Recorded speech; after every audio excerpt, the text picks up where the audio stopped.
Welcome to Snooze and Stories.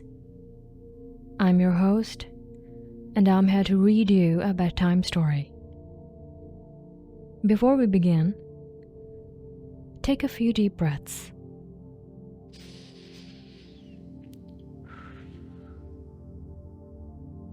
Breathing slows down your heart rate, relaxing your muscles and mind. Let's begin.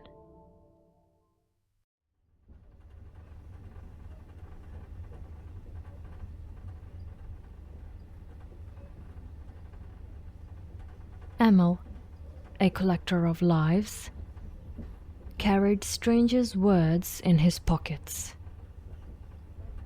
drifting through the world in a uniform that felt like a second skin, silent, unnoticed, and always present. They say that train knows all the places you're afraid to go, that its wheels carry secrets heavier than the mountains they pass. They say it holds memories in every seat, every inch of fabric, gathering pieces of lives as it speeds through towns. It breathes the way rivers do, constant and unseen. A witness to souls passing by like whispers on the wind. In the quiet town where hills leaned over houses and the morning market hummed with drowsy voices, Emil, the conductor, had settled into his life's rhythm.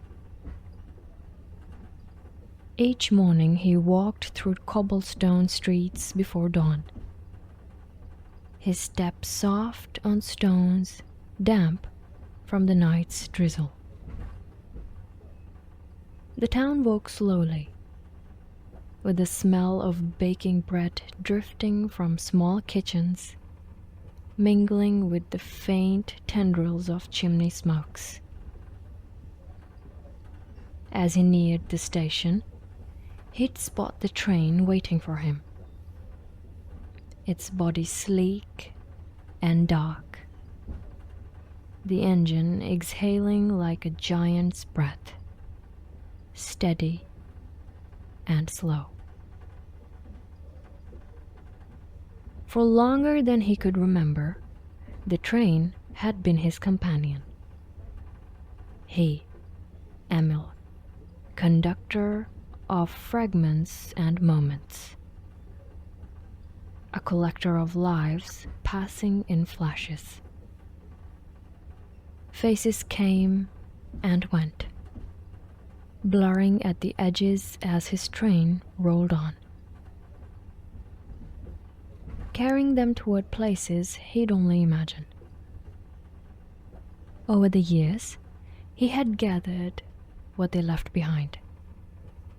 Scattered pieces of their days, torn letters, forgotten shopping lists, wrinkled maps,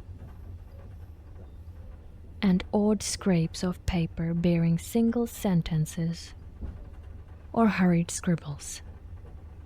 He kept them, each one, pinned on the wooden wall of his small cabin, as if creating a mosaic of lives he'd only glimpsed, piecing together the beauty in their fragments. In the stillness of dawn, he'd study them, these notes, these small remnants of ordinary lives. Some were simple, the mundane pieces of every day, like the shopping list with tomatoes, flour, basil, eggs, scrawled in looping letters. It was only a list, yet he felt he could see an entire family gathered around a table, steam rising from a warm dish, laughter echoing through the kitchen. Then there was the recipe written in a child's playful, uneven hand, scattered with doodles, a sun here, a flower there. The ink was smudged, and he imagined the child's small fingers gripping the pen too tightly, concentrating too hard. He could almost hear the mother's voice in the background, laughing.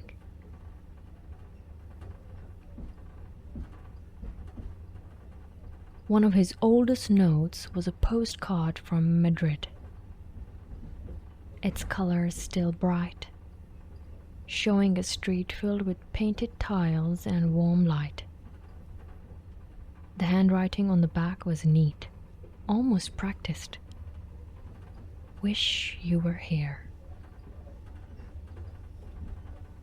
He'd read those words so many times, they had taken root in his memory, and he found himself wondering who had written them, and who they'd wish to be there, what they hoped to share that went unsaid. The regular passengers knew him only as Conductor Emil, the silent figure in the doorway, who nodded as they passed. He watched them, and in the small gestures, he saw flickers of stories. A woman with weary eyes, clutching a bag of tulips, her fingers lingering over the petals as if holding something fragile. A man in his 20s, bent over a book, reading it as though it held the last words he'd ever see. And the children, always the children, laughing and pointing, their eyes wide with wonder, as though the train itself were a fairy tale come to life.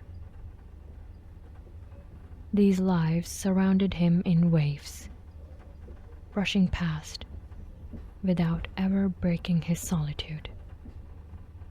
And yet, somehow he felt less alone. Emil's life was bound to the rhythm of the tracks. The seasons, a slow changing backdrop to his unchanging days.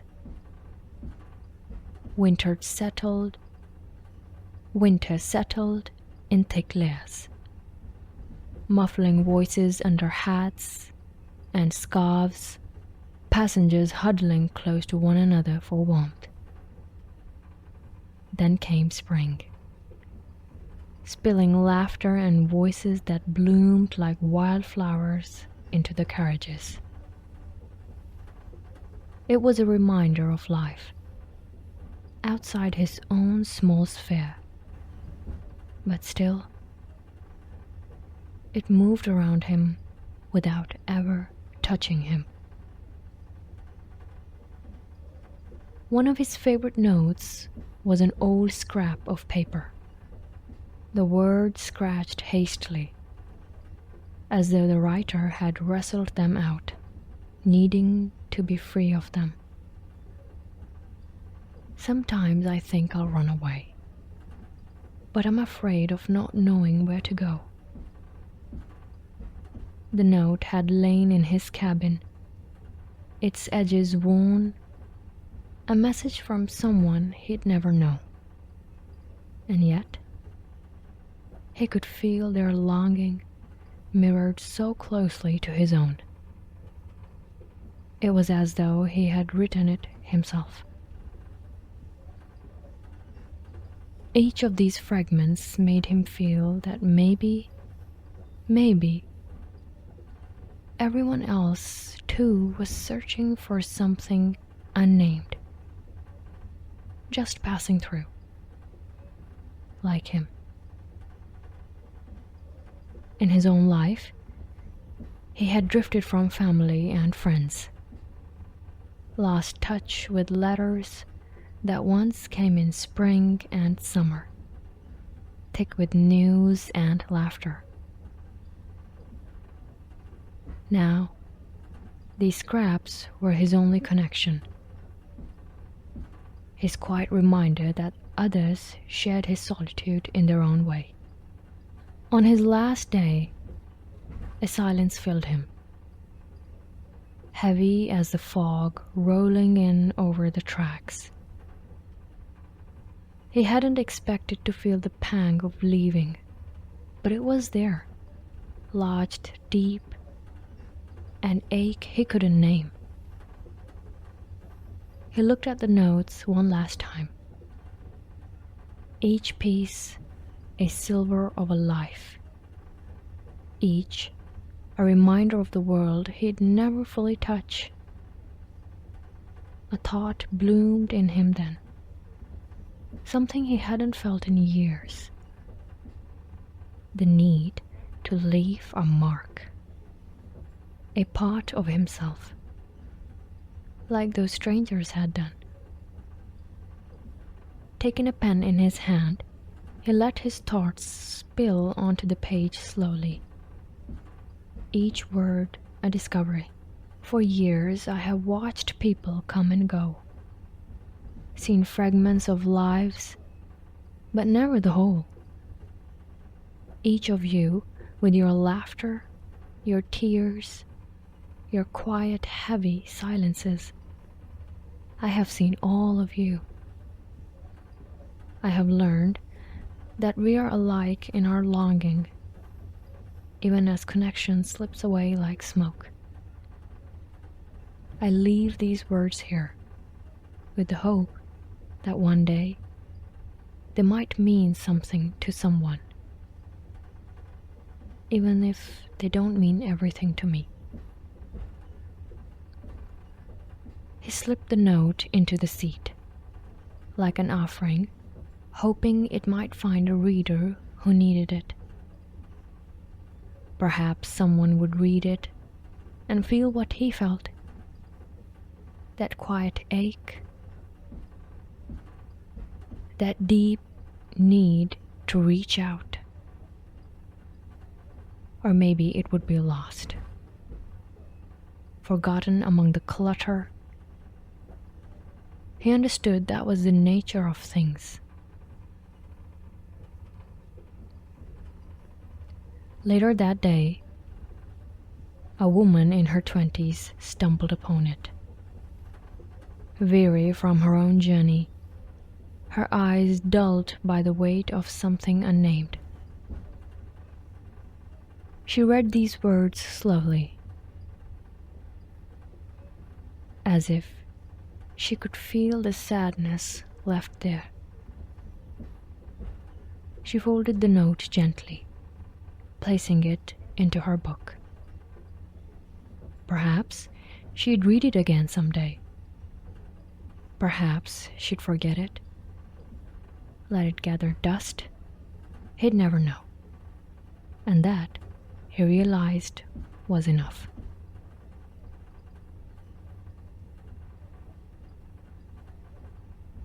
As Emil walked away from the station for the last time, the train's whistle echoed behind him, low and mournful, fading into the dusk. His steps were slow as he walked home through the winding streets. The town hushed and dim. The air held the last traces of the market, a faint warmth of spices and baking bread, a reminder of the lives moving on, carrying pieces of his quiet departure with them. He felt a deep loneliness, and yet a quiet peace, a knowledge that he had left behind some part of himself in that small note. Even if no one ever understood. The town he knew would forget him. and the passengers would move on. But the note would remain, hidden and waiting, like the fragments Emil had collected. A whisper tucked into the life of the train, waiting for a stranger who might one day listen.